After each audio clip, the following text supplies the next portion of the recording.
When I was 4 years old, my family went to Arizona on vacation, and frankly, I wasn't that impressed.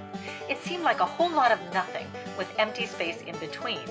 But more recently, I've learned that Arizona can be amazingly beautiful, and that it is always seriously weird.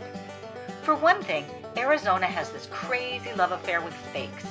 Fake giant jackrabbits, fake castles, fake wigwams, a whole fake town of bedrock from the TV show The Flintstones. It's for sale, by the way, and the price is very negotiable. But some of the most unlikely things are real. This really is London Bridge, purchased from the Brits in the 1960s and reassembled in Arizona, although the lake it spans is a man-made fake. Route 66 really is the coolest highway ever, the mother road across America going right through the heart of Arizona's desert. And there really is a town of Tombstone, where the most famous gunfight in the Old West took place, although it didn't actually happen in the OK Corral, but 6 doors down in front of a photographic studio. I know, a much less romantic setting. The shootout took just 30 seconds. Some say that Wyatt Earp, Doc Holliday, and the others were upholding the law, while others claim it was cold-blooded murder based on a family feud with the Clantons and the McLowrys. Everyone agrees it was vigilante justice, citizens taking the law into their own hands and dishing out punishment as they saw fit. This is still a very popular concept in Arizona, a gun-toting kick-ass state where outsiders are wise to watch their step. People who don't watch their step just might find themselves in Arizona's infamous Tent City Jail, also known as America's concentration camp. There, Sheriff Joe Arpaio houses inmates in old Korean war tents out in the desert, where temperatures can hit 120 degrees Fahrenheit. Does that sound like cruel and unusual punishment, the kind prohibited by our U.S. Constitution? It does to me, but what do I know? Inmates are mostly Latinos guilty of such crimes as drunk driving or failure to pay child support.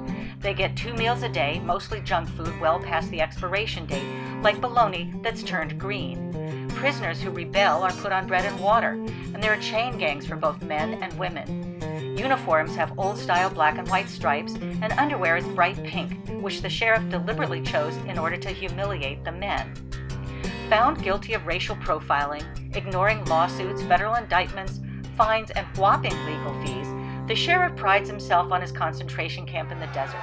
He says that every time there's an outcry in the press, his ratings go up. He has been reelected 6 times.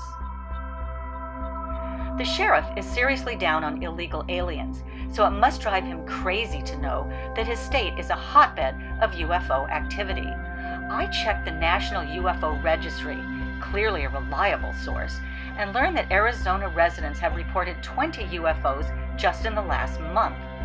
One of the most famous sightings took place on March 13, 1997, when thousands reported seeing the famous Phoenix Lights, a V-shaped craft gliding slowly across the heavens.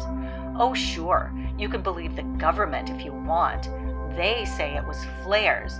Or you can believe thousands of eyewitnesses, including former Air Force pilot Fife Symington III, Arizona's governor at the time. It couldn't have been flares because it was too symmetrical, he said. Other people saw it, responsible people. I don't know why people would ridicule it.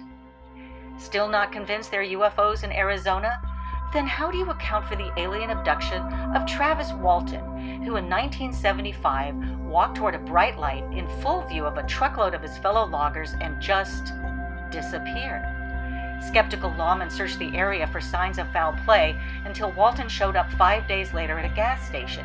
He told wild stories about short, bald humanoid creatures with big eyes taking him into their ship to conduct strange experiments. Spanish friends have told me that they would never ever drive through America's wide open spaces because it would simply be too terrifying. I used to think that this was just plain silly, but I am beginning to revise my opinion.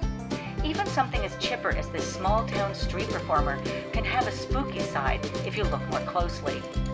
These aren't spoons I'm playing, he told me. They're bones. Whose bones, I asked.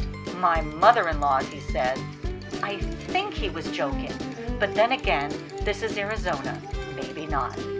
I'm Karen McCann saying thanks for listening, enjoy your travels, and hey, be careful out there.